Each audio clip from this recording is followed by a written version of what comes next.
to Square Music Company's The Open Mic Pre-Show. This is where we talk to our guest host at our upcoming The Open Mic Show here in Macomb, Illinois at the cafe. Come out and show us what you got. Hello friends, thanks for tuning in. My name is Adam with Square Music Company, and we're here to spread the word about our local music event. The Open Mic Show is an event we host every couple weeks on Thursday for what now is our second year. Enough about us though, let's get to the fun part. I've known our next guest host for several years. I met him here at Square Music Company one day when he and his kids came in to check out the store when I first opened. Most recently, he's back from a trip to Ireland to play guitar for one of his old friends who was touring that area. He's a teacher, a family man, and a Piedmont blues aficionado. We know him as King Neptune, but we call him Chris. I'd like to say hello to Chris Buchanan. Welcome, Chris. Hey, Adam. How you doing? I'm good. How are you doing today? Oh, just fine. So King Neptune is here to help me promote Square Music Company's The Open Mic Show. Chris will be our guest host on February 15th at the cafe here in Macomb, Illinois. Chris is originally from Philadelphia and has been playing music and supporting bands his whole life. His favorite to perform is the Piedmont blues, but he can pick up and play with anybody and any style. He's a very versatile player. First off, Chris, I have to ask you where the name King Neptune came from. Is it a SpongeBob thing? No, it's not. When I was deciding that I wanted to play solo, I did not want to use my regular name, Chris Buchanan, for whatever reason. So I wanted to come up with a pseudonym, and I couldn't think of anything. The music that I play when I play solo comes from the 20s and 30s, so went through a bunch of really bad gangster names, and none of them really worked. So at the time, any examples of a bad gangster name? Let's hear one. Well, I had a list, but I threw it away a long time ago. But at the time, I had really long hair, and it was kind of curly, and I had a really long, curly beard. And I caught a glimpse of myself in the mirror, and I was kind of startled by my own appearance, and I thought to myself, God, I look like King Neptune. Mm-hmm. And thus, the name was born.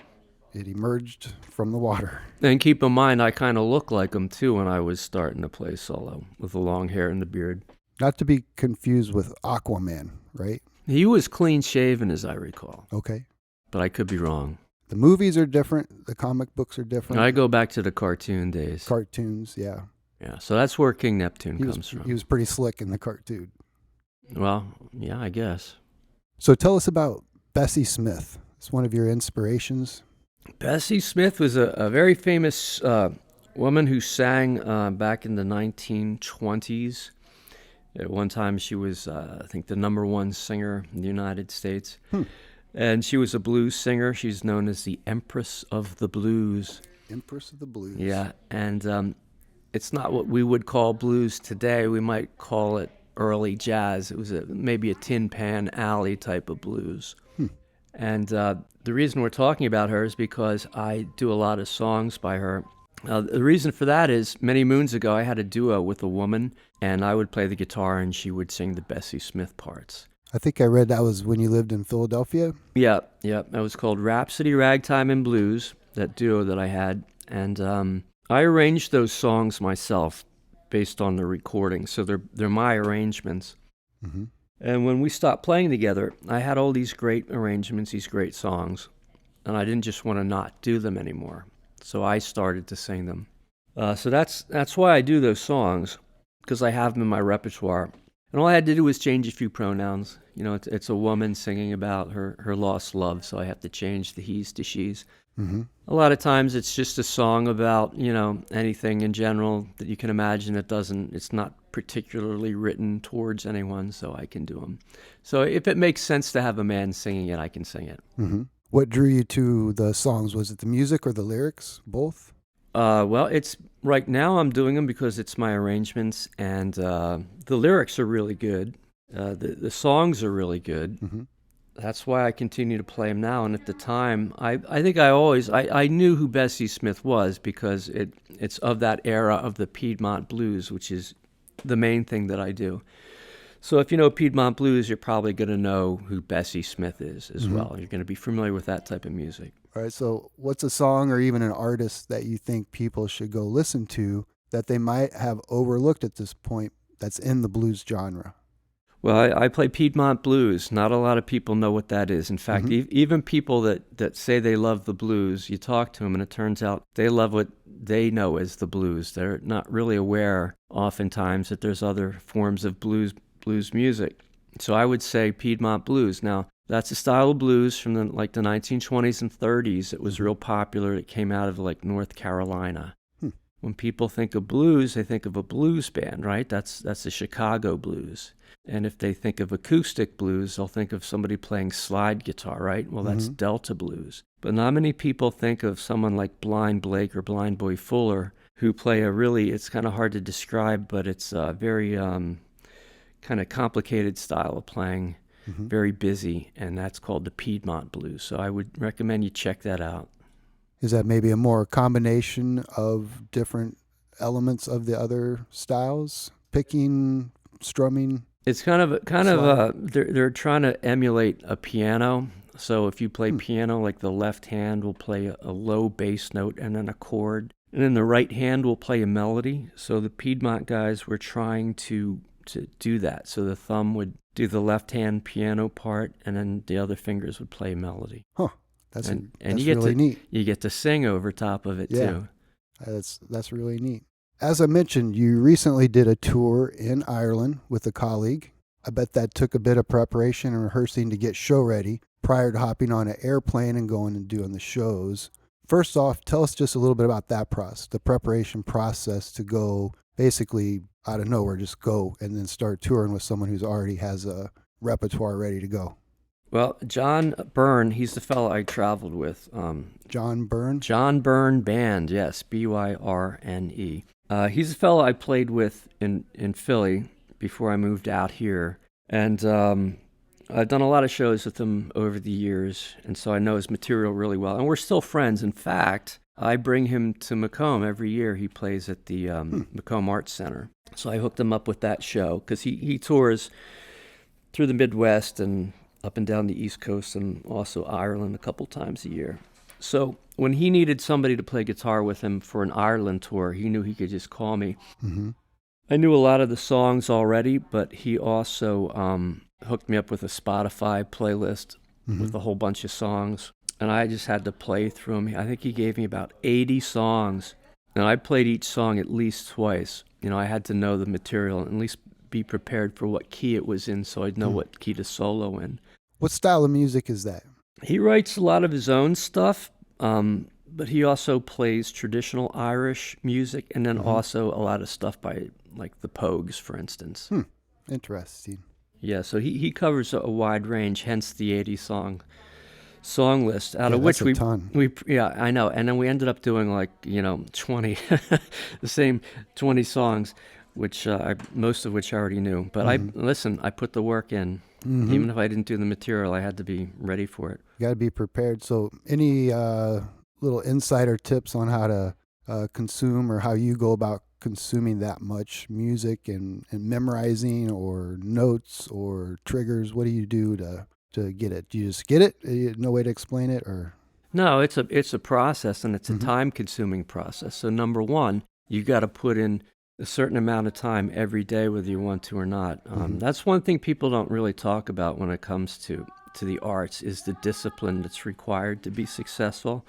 Because you figure everybody's checked out on their instrument, right? So you can do it, you can play the part, but you have to make the time to be prepared for it. So that's what I did. You have to have a strong work ethic, and so I put aside usually about 2 hours a day. And sometimes it was just when I was watching TV, and I would just play through the Spotify list, and I had a little notebook, and I'd just write out the chord progressions, the name of the song up top, and the key. Yeah, you have to know that, because even if you don't know the song, and keep in mind I'm coming from a guitar player perspective, so... You're a great improviser, too, so if you're seeing the key there... Yeah, that's what... guitar is, it can be a lead instrument, right? That's what we know it for. So as long as I have the key, I can solo over top, or I can put in fills. I can do something to enhance it. as opposed to me being the guy that had to play the bulk of the song, which would have been much more difficult. So, in that respect, I kind of had it a lot easier. But that's what you do, is you make the time. And my process is I write out the chord progressions, the title of the song, and the key. So even if I don't remember exactly how it goes, I'm familiar with it and I know the key, so I can improvise on the fly. That makes a lot of sense. I'm familiar with that too. I like to write it out, but it really comes down to you just got to practice a lot. Absolutely. You got to be prepared. Yeah. So you were in Ireland and, among other things, playing music, traveling around. But do you have any fun stories from your trip to Ireland? Any gross stories? Any adventures? Anything you'd like to share from your trip? Well, I have to say this trip was really cool. What he does is he organizes these trips to Ireland with his fan base. And we had people from all over the country that flew into Philly to be on this plane that took us out to Ireland. Most of the people are fans of his from the Philly area. And so they have a rapport, they all know each other. And it's an actual tour in a bus, and we would travel from town to town. And there were like touristy activities that we would all do together, and then at night we would hire out a pub and we would provide the music. That's so cool. It was really cool. It's a great trip, a great tour. And this tour was up and down the west coast of Ireland, and we saw Dublin a lot. So we got to do a whole bunch of stuff.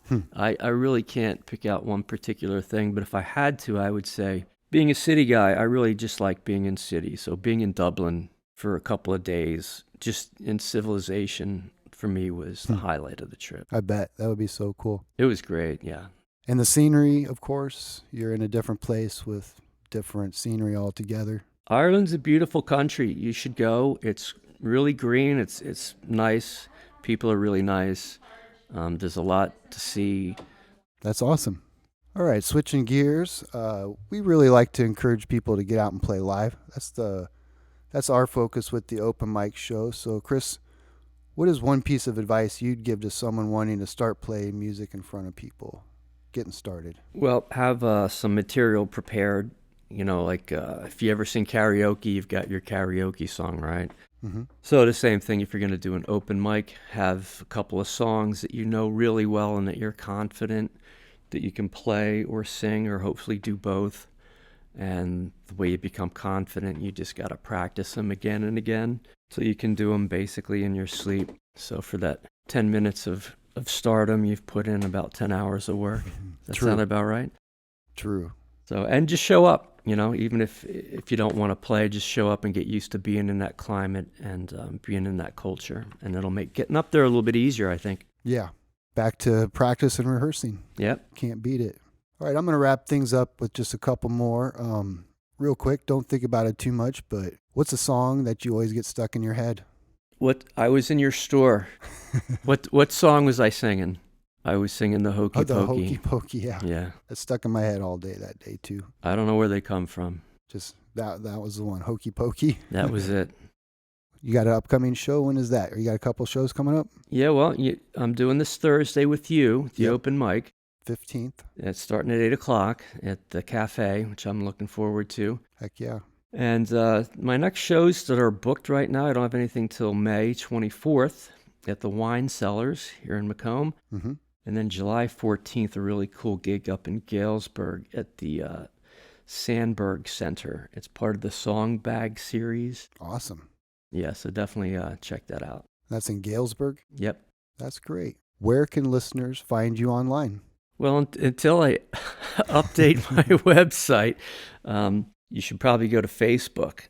I think just type in King Neptune. I think there's a couple other King Neptunes there. I'm the handsome one, though. Okay, so King Neptune. On Facebook, yeah. Something like that on Facebook. Or go to my website, kingneptuneblues.com. Even though I haven't updated it, there's still links to various places. 2015. Well, pressure's on. I don't do time. You have mere hours to go update your website now before you just get inundated with thousands and thousands of viewers. I exist on a different plane. You are my one listener, so you'll know. I think you're up to 26 last time I checked in. Oh man, I feel sorry for them. We love you, Adam. Thanks for coming out and sharing your time with us, Chris. My pleasure. Glad to have you here. So we're going to get going. You take care, and we'll see you Thursday. All right. Thank you, Adam. You are welcome. Take care. All right. That was awesome. I want to thank Chris Buchanan for coming out and chatting with us, also known as King Neptune. He will be our guest host for the open mic show with Square Music Company at the cafe here in Macomb, Illinois, Thursday, February 15th. Take care.